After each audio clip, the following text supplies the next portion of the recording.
Nobody expects the crazy man to come back with $1 million. But I did. If you're reading this, you're already luckier than I was at 50. My name is Michael Grayson, and 6 months ago I had everything. A successful architecture firm, a beautiful house in North Dallas, a daughter I adored, and a wife I thought loved me. Now, I'm writing this from a nursing home bed, wondering how the heck my life became a Stephen King novel without the supernatural elements. The first domino fell on a Tuesday morning in March. I was reviewing blueprints for a luxury hotel project when my business partner and supposed best friend, Trent Howard, walked into my office with that smile. You know the one, where someone's about to ruin your life, but wants to look sympathetic while doing it. "Michael, we need to talk," Trent said, closing the door behind him. He'd been acting strange for weeks, taking private calls, avoiding eye contact during meetings. I should have seen it coming. "What's up?" I asked, not looking up from the plans. The Meridian Hotel project was our biggest contract yet, worth $12 million. I've been working on it for 8 months. It's about Diana. That got my attention. Diana was my wife of 18 years, a former nurse who'd stopped working when our daughter Jenna was born. Beautiful, ambitious, and lately, distant. Very distant. What about Diana? I set down my pencil and finally looked at him. Trent was fidgeting with his wedding ring, a tell I'd noticed during poker games. He was nervous. "She came to see me last week, about the firm, about you." The room suddenly felt smaller. "Explain." Trent sat down across from my desk, the same desk where we'd shaken hands 5 years ago, when we started Howard and Grayson Architects. "She's concerned about your mental state, Michael. The drinking, the mood swings, the paranoia." "What drinking? What paranoia?" I stood up, my chair rolling backward. "Trent, what the heck are you talking about?" "The missed meetings, the erratic behavior. Diana showed me the bottles she found hidden in your home office." His voice was soft, practiced, like he'd rehearsed this conversation. My mind raced. There were no bottles. I barely drank except for the occasional beer while watching football. "She showed you what bottles?" "Michael, please sit down. This is hard enough." "No, I'll stand. Tell me exactly what my wife told you."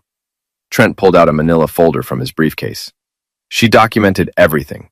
Dates, times, incidents. She's worried you're having a breakdown." He slid photographs across my desk. Pictures of empty whiskey bottles, apparently taken in my home office. Pictures I'd never seen before, of bottles I'd never bought. My hands shook as I picked them up. "These aren't mine."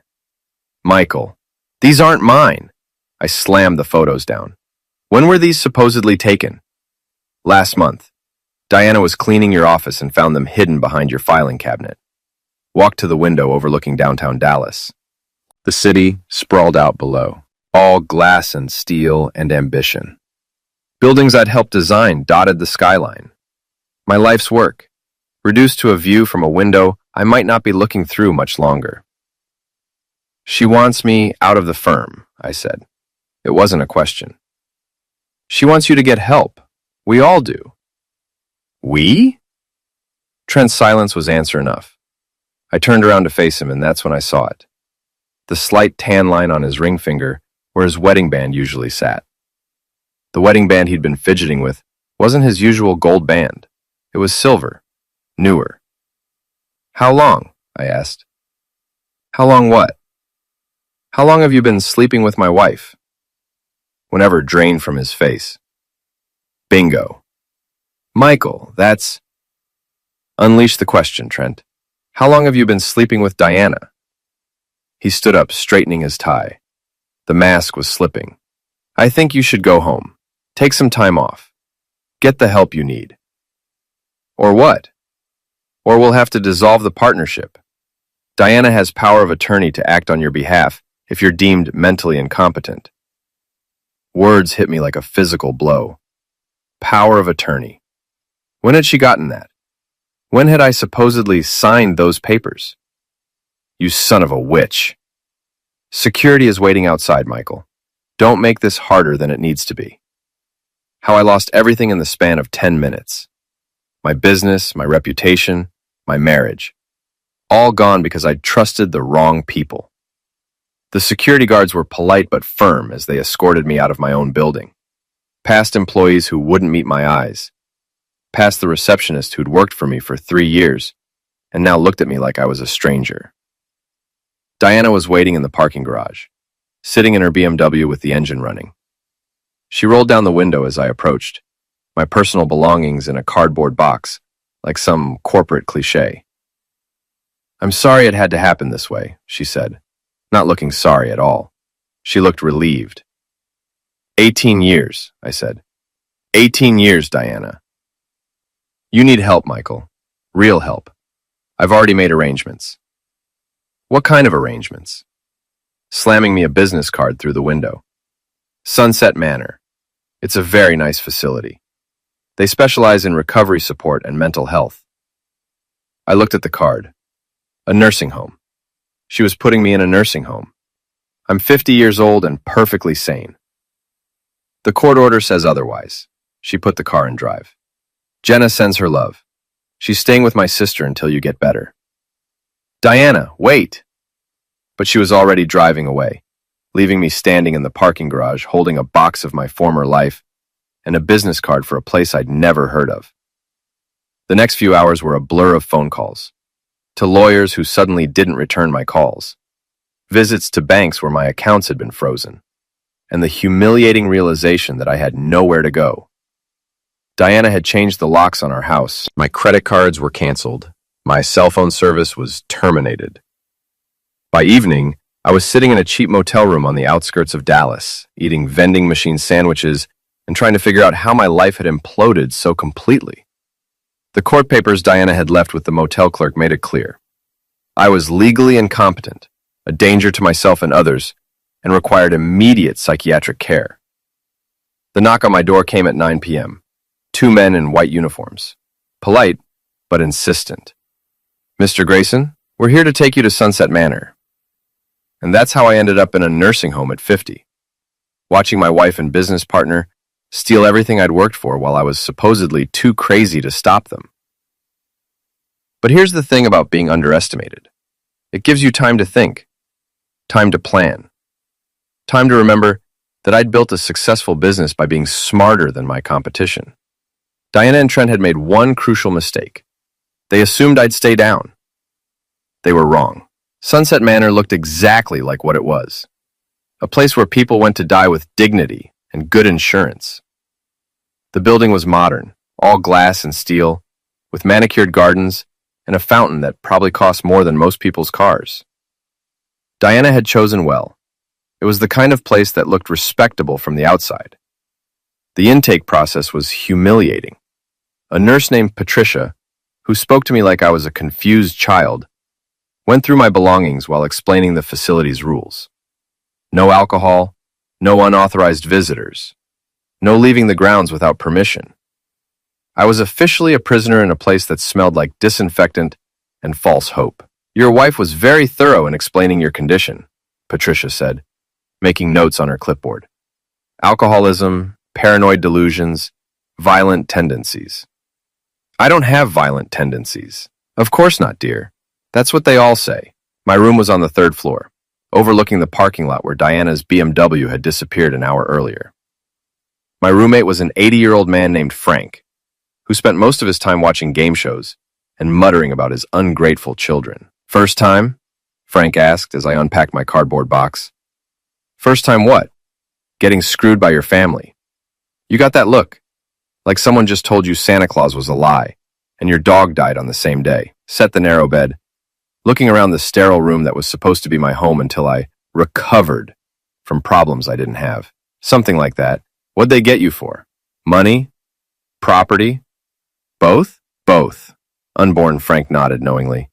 "My son had me declared incompetent last year. Said I was giving too much money to charity." Charity. Like it was his money to begin with. He turned back to his game show. "Word of advice. Don't trust the staff. Half of them are stealing from the residents, and the other half are just counting down to retirement."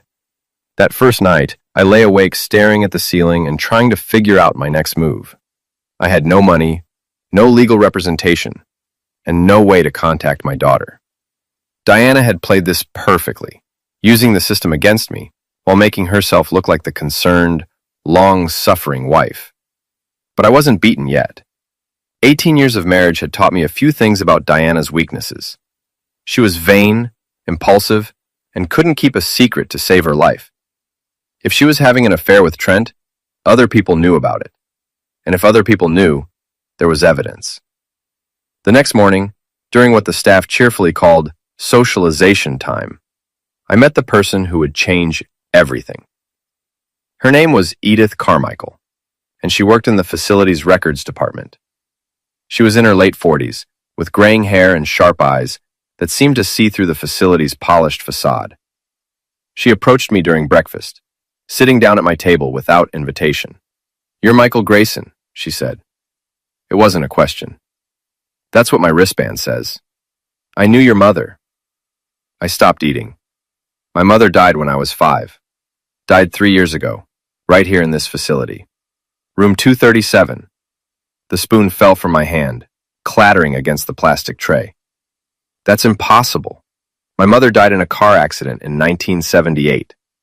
Forward, lowering her voice. "Your mother lived here for 30 years. Paid for her own care with money from a trust fund. She talked about you constantly. Her son Michael, the architect, the one who was taken from her when he was just a boy." McConnell was spinning. "You're mistaken. You have me confused with someone else. Michael James Grayson, born October 15th, 1973, at Presbyterian Hospital in Dallas. Father unknown. Mother Vivian Elizabeth Grayson, formerly Vivian Blackwood. She kept newspaper clippings of every building you designed, every award you won. She was very proud. Missiles were too specific to be coincidence. If she was alive, why didn't she contact me? She tried, many times, but someone was intercepting her letters, blocking her calls. Someone who didn't want you to know she existed. Edith glanced around the dining room, making sure no one was listening. Someone who knew about her money. What money? Your mother was wealthy, Michael, very wealthy. The Blackwood family made their fortune in oil back in the 1940s. When Vivian died, she left everything to you, her only child. I stared at this woman who was casually rewriting my entire life story. You're telling me my mother, who I thought was dead, actually lived in this nursing home for 30 years and left me an inheritance? I'm millions. I'm telling you that someone has been lying to you for a very long time, and I think I know who. That afternoon, Edith took me to the facility's basement, to a storage room filled with the belongings of deceased residents. In the back corner, covered by a dusty sheet, was a large steamer trunk with a brass nameplate. V. Grayson. "She made me promise to give this to you if you ever came here," Edith said, producing a key from her pocket.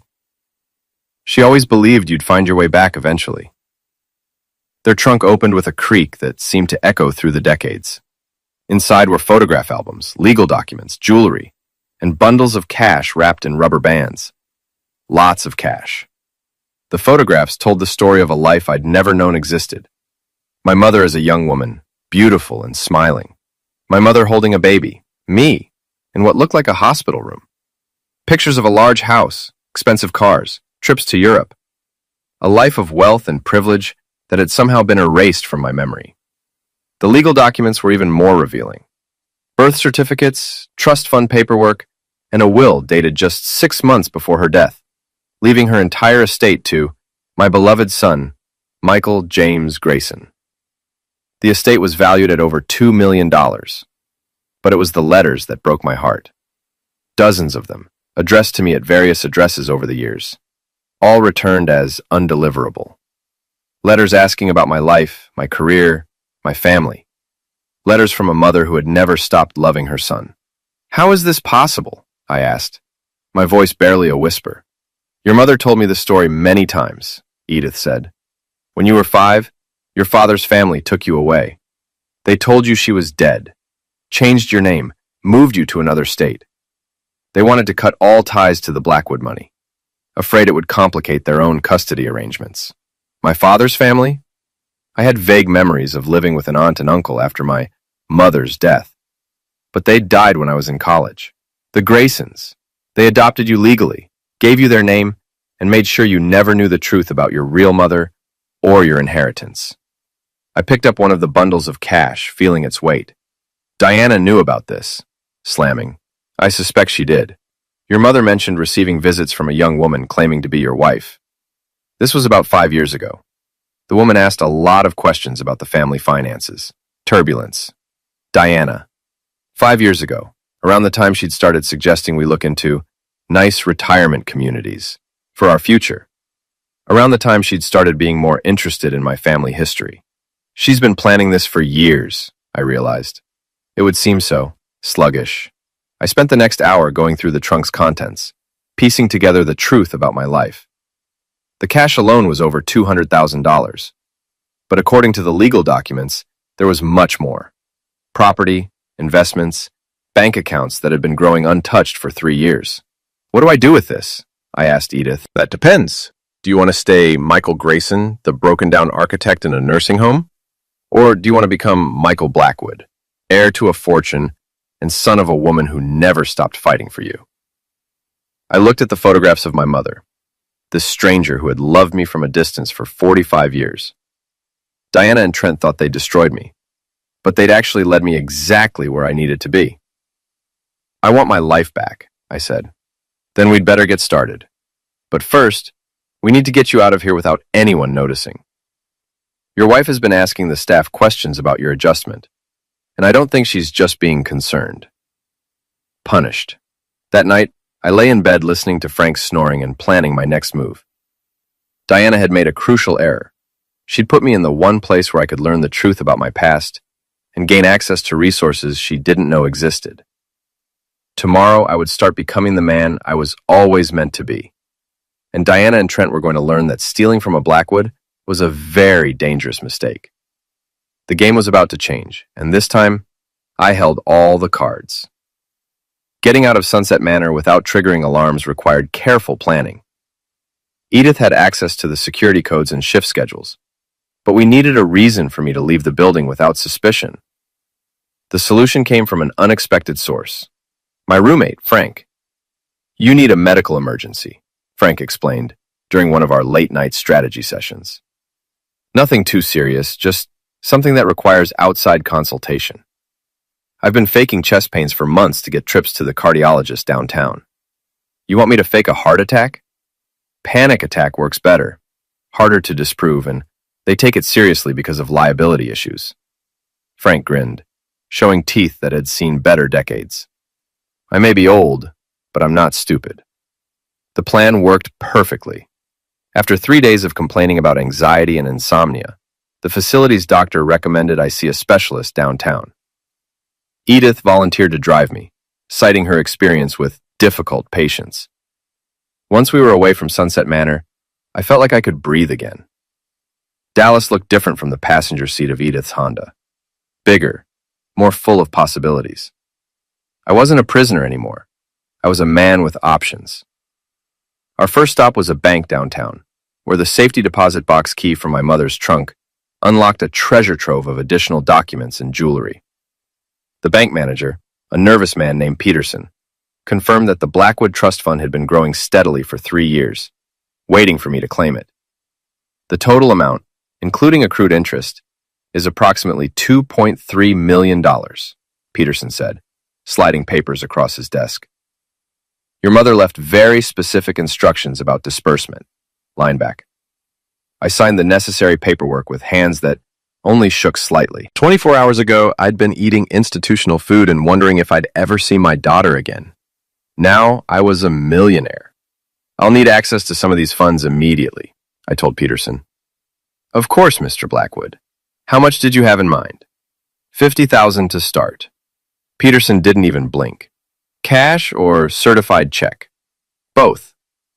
Our second stop was a men's clothing store in downtown Dallas. I'd been wearing the same 3 outfits for a week, and if I was going to reclaim my life, I needed to look the part.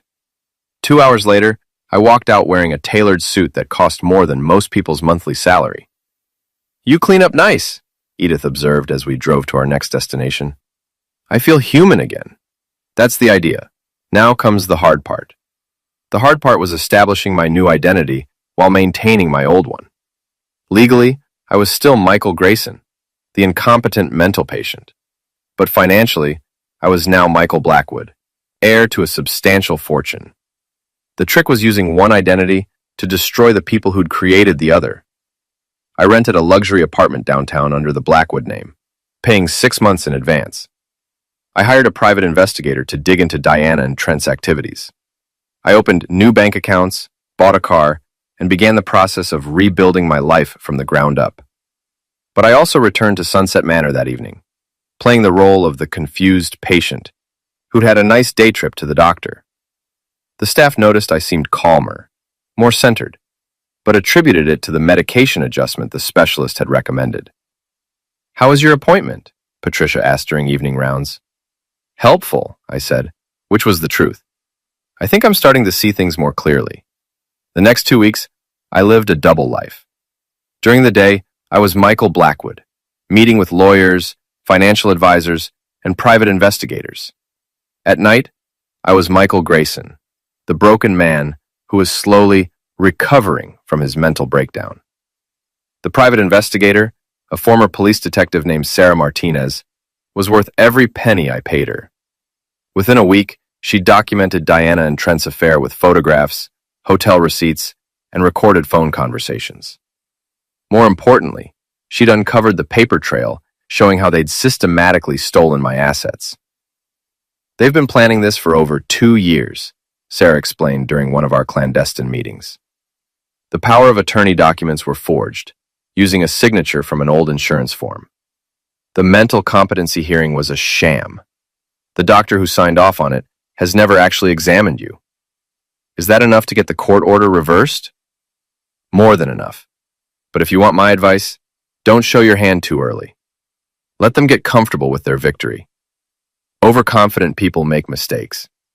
She was right. Over the next few days, I watched Diana and Trent through the eyes of my investigators' cameras. They were living in my house, driving my cars, and spending my money without a care in the world. Diana had even redecorated my home office, erasing any trace that I'd ever existed there. But they were also getting sloppy. They'd started appearing together in public, attending charity events and business functions as a couple. Diana was telling people that I was receiving treatment and that she was moving on with her life. The sympathy she received for being the wife of a mentally ill man was apparently quite gratifying. The breaking point came when Sarah showed me photographs of Diana and Trent with my daughter Jenna at a restaurant downtown. My 17-year-old daughter, who I hadn't spoken to in 3 weeks, was sitting across from the man who'd stolen her father's life, smiling and laughing like nothing had happened. "I need to talk to Jenna," I told Sarah. "That's risky. If Diana finds out, I don't care. She's my daughter." I waited outside Jenna's high school in my new car, wearing sunglasses and a baseball cap. When she emerged from the building, laughing with her friends, my heart nearly broke. She looked so much like her mother at that age. Beautiful, confident, unaware of how cruel the world could be. "Jenna," I called out, rolling down the passenger window. She stopped walking, her face cycling through confusion, recognition, and something that might have been relief. "Dad? Get in. We need to talk." She hesitated for a moment, then told her friends she'd catch up with them later. She climbed into the car and I drove to a coffee shop on the other side of town, somewhere Diana would never think to look. "Mom said you were sick," Jenna said once we were seated in a corner booth. "She said you were getting help." "I'm not sick, sweetheart. I never was." "Then why are you in that place?" I spent the next hour telling my daughter the truth, about Diana's affair, about Trent's betrayal, about the forged documents and the stolen assets. I watched her face change as the story unfolded, saw her childhood faith in her mother crumble in real time. "She lied to me," Jenna whispered, tears streaming down her face. "She lied to both of us." "That are you going to do?" she asked. "I'm going to get our life back, but I need your help." Jenna wiped her eyes and straightened her shoulders. At 17, she had more courage than most adults I knew. "What do you need me to do?" I need you to keep being the perfect daughter for a little while longer. Don't let them know we've talked. Don't let them know you suspect anything. Can you do that? How long? Not much longer, I promise. That night, I returned to Sunset Manor with renewed purpose. Diana and Trent thought they'd won, but they'd only given me time to prepare. They'd taken everything from me once, but they'd made a crucial mistake. They'd left me alive and underestimated my ability to fight back. The next phase of my plan would require patience, precision, and a willingness to destroy the people I'd once trusted most. Fortunately, I discovered I had all three in abundance. The game was about to begin, and this time, I was playing to win. The beauty of having money is that it opens doors you didn't even know existed. Within a month of claiming my inheritance, I had assembled a team that would have made Diana and Trent nervous if they'd known about it. Sarah Martinez, my private investigator, had brought in 2 associates, a forensic accountant named David Kim and a tech specialist named Marcus, who could make computers do things that probably violated several federal laws. Your wife and her boyfriend have been busy, David reported during one of our weekly meetings in my downtown apartment. They've transferred most of your business assets to a new company called Howard Enterprises. Very clean, very legal looking, if you don't know what to look for. But you know what to look for. The signatures on the transfer documents don't match your actual signature. I also know that the notary who witnessed these documents was paid $5,000 in cash the day after they were filed. Restless, Marcus, who looked like he was barely old enough to drink but had the kind of technical skills that made government agencies nervous, pulled up a series of documents on his laptop. I've been monitoring their communications. Diana's been in contact with several divorce attorneys, shopping around for the best deal. She's planning to have you declared permanently incompetent and file for divorce on grounds of mental incapacity. How long do we have? Based on their email traffic, I'd say 2 weeks, maybe 3. It was time to start playing offense. The first move was subtle. I had Sarah arrange for Diana to receive several anonymous tips about Trent's other women. The tips weren't true. As far as we could tell, Trent was only cheating with Diana. But Diana's paranoid nature made her believe them anyway. Within days, she was following Trent around town, checking his phone, and generally making his life miserable. Their romantic dinners became accusatory arguments. Their cozy evenings at home became interrogation sessions. Sarah's surveillance cameras captured it all. She threw a wine glass at his head last night, Sarah reported, showing me the footage. Missed by about 6 inches. Good aim for someone who's supposedly grieving her mentally ill husband. The second move was more direct. I had Marcus create a series of fake social media accounts and begin posting subtle hints about Diana and Trent's affair. Nothing actionable. Nothing that could be traced back to me. Just enough innuendo to get people talking. Dallas high society loves nothing more than a good scandal. And Diana had made plenty of enemies over the years with her social climbing and condescending attitude. The rumors spread like wildfire through the country club circuit, the charity board meetings, and the architectural community where Trent did business. Mrs. Henderson from the hospital auxiliary called, Diana complained to Trent during one of their recorded phone conversations. She wanted to know if it was true that we were involved before Michael's breakdown. How do people even know about us? It's a small town, baby. People talk. Well, they need to stop talking. This is affecting my reputation. Trent was about to become the least of her problems. The third move required Jenna's help. My daughter had proven to be an excellent actress over the past few weeks, playing the role of the confused teenager whose father had abandoned her.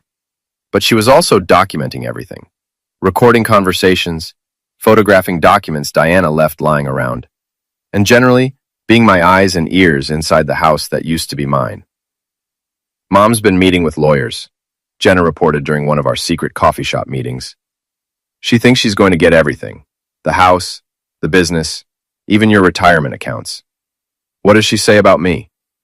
That you're never getting better, that the doctors say you'll probably need to stay in the facility permanently. Jenna's voice was bitter. She acts like you're already dead, Dad. In her mind, I probably am. She's wrong. Yes, she is. Move was the most satisfying. I hired a team of contractors to begin renovations on a building I'd purchased downtown. a beautiful Art Deco structure that had been abandoned for years. The plan was to turn it into luxury condominiums, and I made sure the local newspapers covered the story extensively. Mystery investor brings historic building back to life, read the headline in the Dallas Morning News. The article mentioned that the project was being funded by the Blackwood Foundation, a new charitable organization dedicated to historic preservation. Diana read the article over breakfast, according to Jenna, and spent the rest of the day trying to figure out who the Blackwoods were and whether they might need architectural services. She's convinced they're old money, Jenna reported. She wants Trent to try to get a meeting with them. Tell her I said the Blackwoods don't work with people who steal from their business partners. Dad, I can't say that. She'd know I've been talking to you. You're right. Just enjoy watching her scramble. The final piece of the puzzle fell into place when David discovered something interesting in Diana's financial records. She'd been skimming money from my business accounts for over 3 years, long before the affair with Trent began. Small amounts at first, then larger ones as she got bolder. She's stolen almost $300,000 over the past 3 years, David explained. She set up a shell company called DG Consulting and has been billing your firm for services that were never provided. Delphish. Diana Grayson. Not very creative, but effective. The payments were small enough that they didn't trigger any automatic reviews, and she was careful to space them out over time. Is this enough for criminal charges? More than enough. But again, I'd recommend waiting until your other pieces are in place. You want to hit them with everything at once, not give them time to mount a defense. That weekend, Diana and Trent made their biggest mistake yet. They threw a party at my house, to celebrate the success of Howard Enterprises. They invited clients, colleagues, and friends, basically announcing to Dallas society that they were a couple and that I was permanently out of the picture. Jenna sent me photos from the party via text message. Diana wearing my mother's jewelry, which she'd somehow acquired from our safety deposit box. Trent giving a toast in my living room, talking about new beginnings and moving forward. Guests who had been my friends for years, laughing and drinking and acting like I'd never existed. I want to burn the house down, I told Sarah the next day. That would be illegal and stupid, shameful, but satisfying. There are better ways to get satisfaction. Legal ways. She was right, of course. But seeing those photos, seeing Diana wearing my mother's jewelry while celebrating my supposed demise, had awakened something dark and primitive in my chest. I wanted to hurt them, the way they'd hurt me. I wanted to destroy their lives as completely as they'd tried to destroy mine. I wanted revenge. And now, finally, I had the resources to get it. The confrontation I'd been planning for 2 months began on a Tuesday morning in June. I woke up in my downtown apartment, put on my best suit, and prepared to stop being Michael Grayson forever. My first stop was the courthouse, where I met with Judge Patricia Williams, a stern woman in her 60s who had a reputation for not tolerating fraud in her courtroom. My lawyer, James Mitchell, had filed a motion to have my competency hearing overturned based on new evidence. Your Honor, Mitchell began, my client was the victim of an elaborate fraud perpetrated by his wife and business partner. We have documentation proving that the power of attorney documents were forged, that the psychiatric evaluation was conducted by a doctor who never examined Mr. Grayson, and that the entire proceeding was designed to steal his assets. Williams reviewed the evidence Sarah and her team had compiled. Bank records, forged signatures, recorded conversations, and photographic evidence of Diana and Trent's affair and subsequent asset transfers.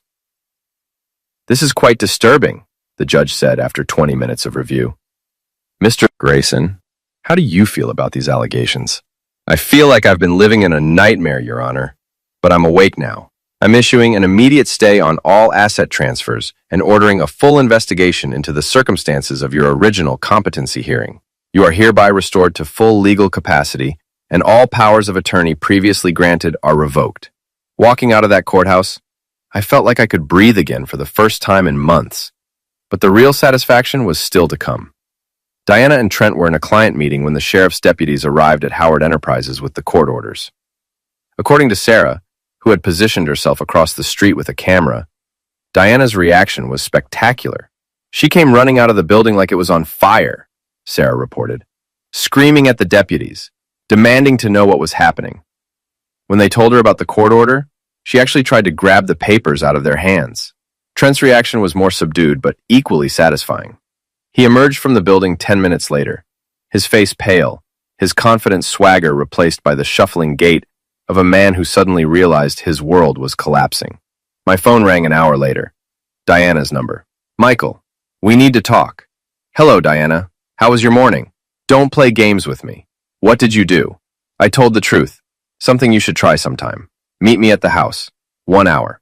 It's not your house anymore, Diana. It never was. I hung up and turned to Sarah, who was monitoring Diana's phone calls from her laptop. She's calling everyone. Lawyers, accountants, even her sister in Houston. She's in full panic mode. Good. Let her panic. But I wasn't done yet. The legal victory was just the beginning. That afternoon, I drove to my old house for the first time in 3 months. Diana's BMW was in the driveway, along with Trent's Mercedes and 2 other cars I didn't recognize.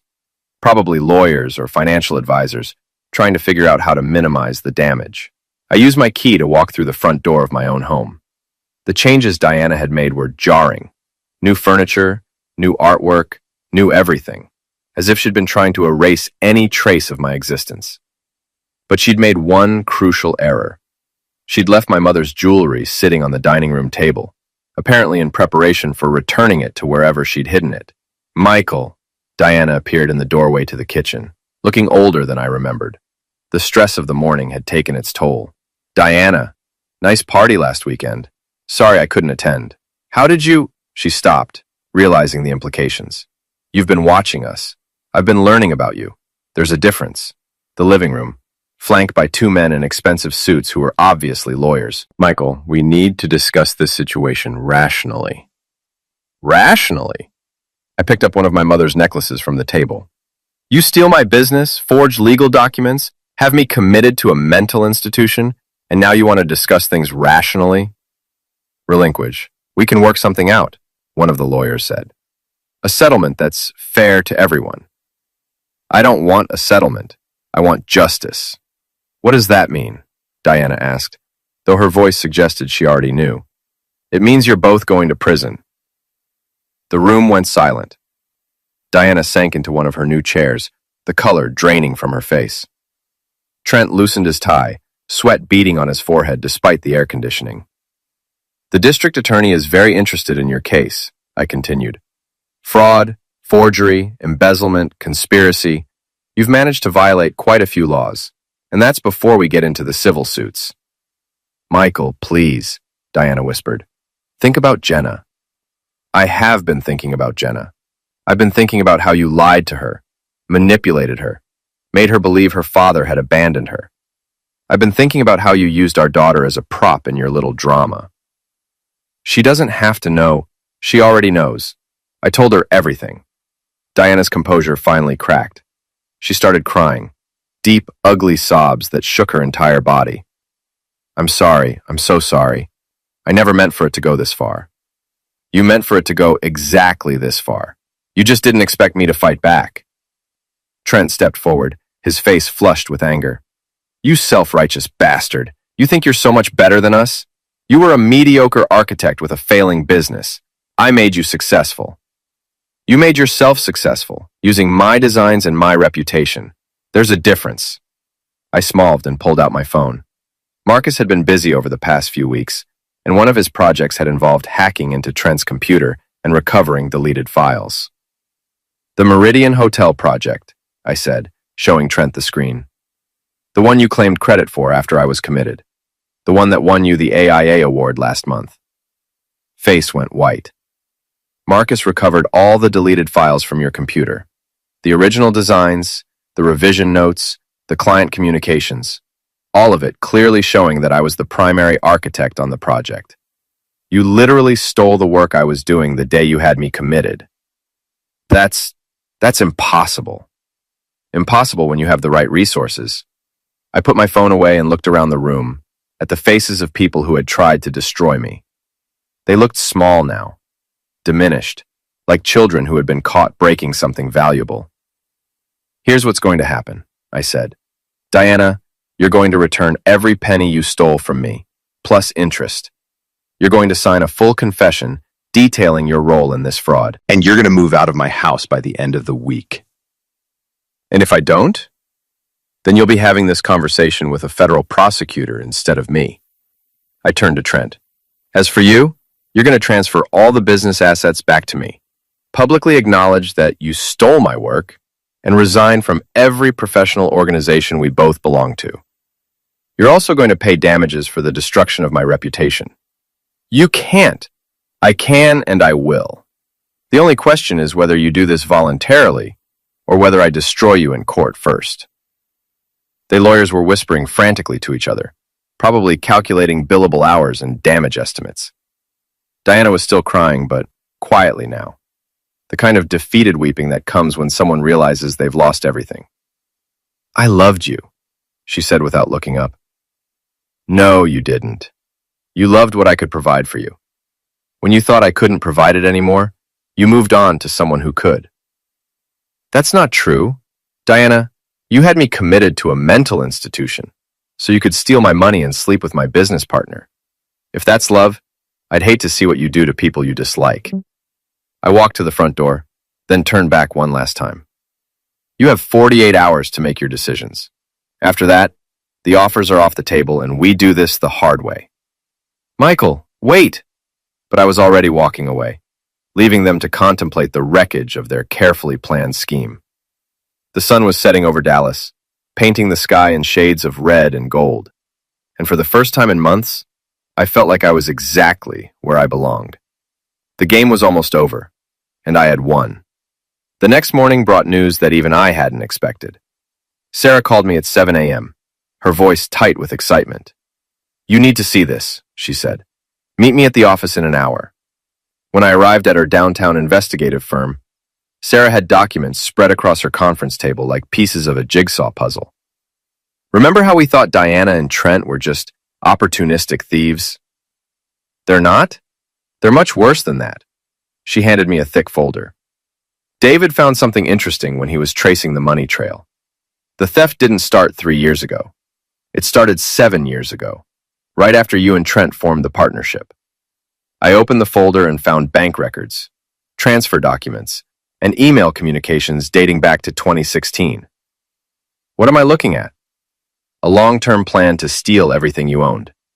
Diana and Trent have been working together from the beginning. That made my blood run cold. Diana's affair with Trent hadn't been a recent development. It had been going on for 7 years. The power of attorney documents hadn't been forged last month. They'd been forged 3 years ago, when Diana first started siphoning larger amounts from my accounts. They were planning to have me committed from the beginning, I realized. It gets worse. Look at this. Sembler showed me a series of emails between Diana and Trent discussing my deteriorating mental state and the need to protect the business from Michael's increasingly erratic behavior. The emails were dated 6 months before I'd shown any signs of stress or depression.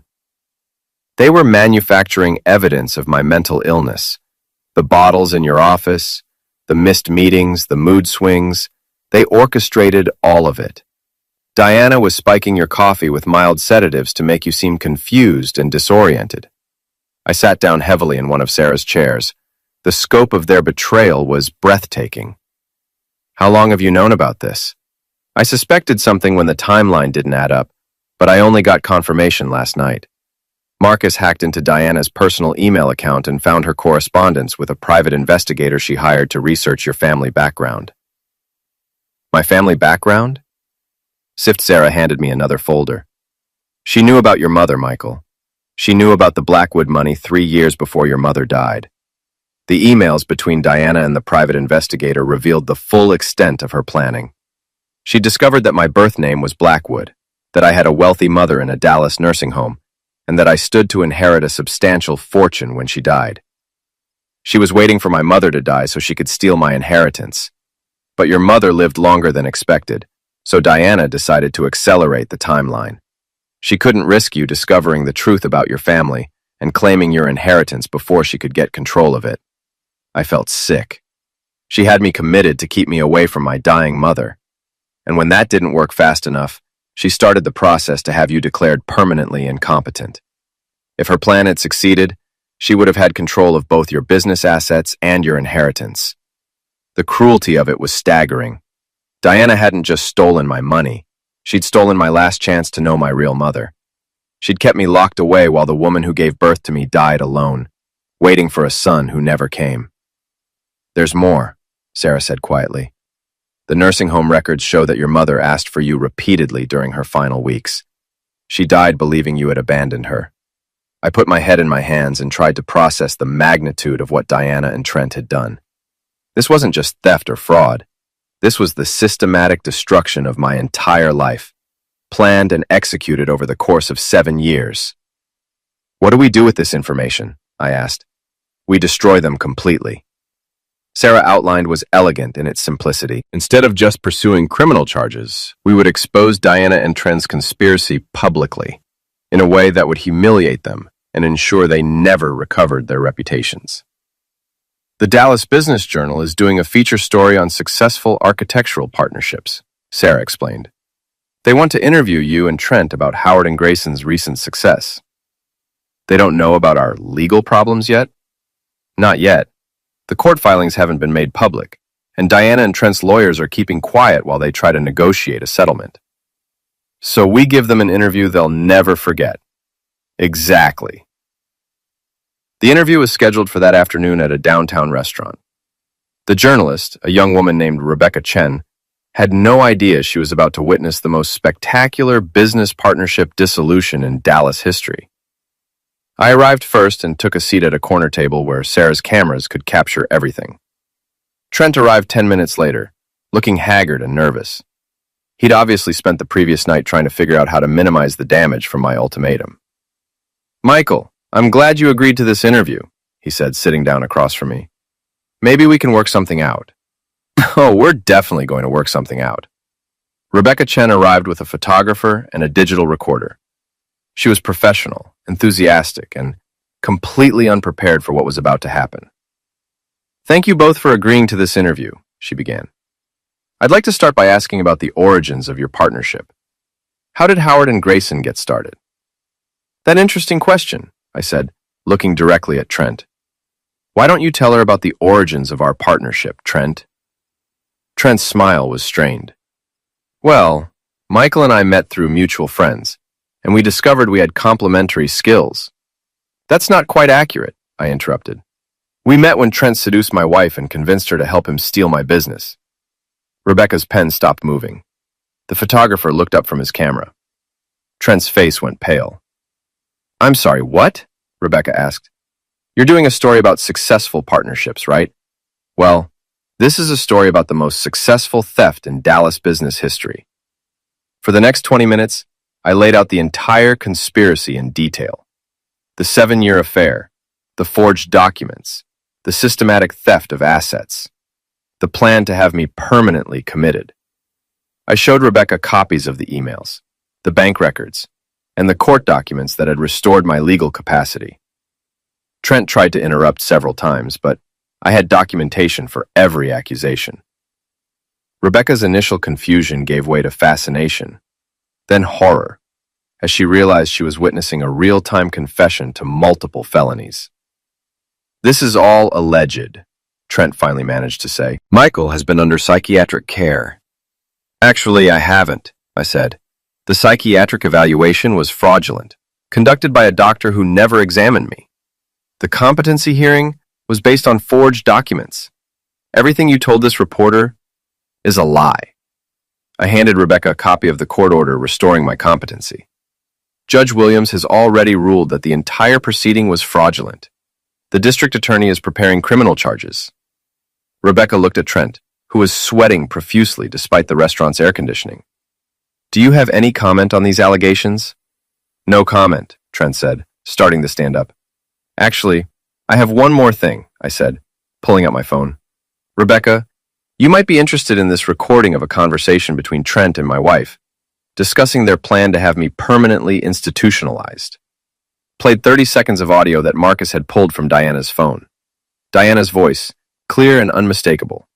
"We need to make sure he never gets out of that place. If he ever finds out about his mother's money, we're finished. Strent bolted from the restaurant without another word, leaving Rebecca staring at me in amazement. This is the biggest story I've ever covered, she said. It gets bigger. Diana Grayson isn't just my wife. She's also the treasurer of the Children's Hospital Charity Board and a member of the Dallas Museum Fundraising Committee. She's stolen money from me to fund a lifestyle that made her a prominent figure in Dallas society. How much money are we talking about? Over $500,000 from me personally, plus whatever she's skimmed from the charities. My forensic accountant is still adding it up. Rebecca's article ran the next morning on the front page of the business section.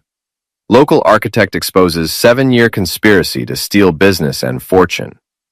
By noon, every news station in Dallas was running the story. By evening, it had gone national. Diana's phone calls to me became increasingly desperate as the day wore on. The charity boards had suspended her pending investigation. The museum had frozen her accounts. Her friends were avoiding her calls. "Michael, please," she begged during her final call. "I'll do anything. I'll give you everything back. Just make this stop." "It's too late for that, Diana. You made your choice 7 years ago. Think about Jenna. This destroyed her reputation too. Jenna will be fine. She's stronger than both of us, and she has something you never had: integrity." Criminal charges were filed the following week. Diana and Trent were arrested at their respective homes, perp-walked in front of news cameras, and booked on charges of fraud, conspiracy, forgery, and embezzlement. The civil suits followed quickly. I sued for return of all stolen assets, plus punitive damages for the destruction of my reputation and the emotional trauma of being separated from my dying mother.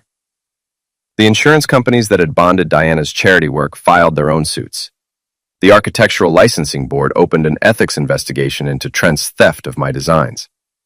6 months later, I stood in the courthouse watching Diana and Trent receive their sentences. Diana got 4 years in federal prison and was ordered to pay $800,000 in restitution.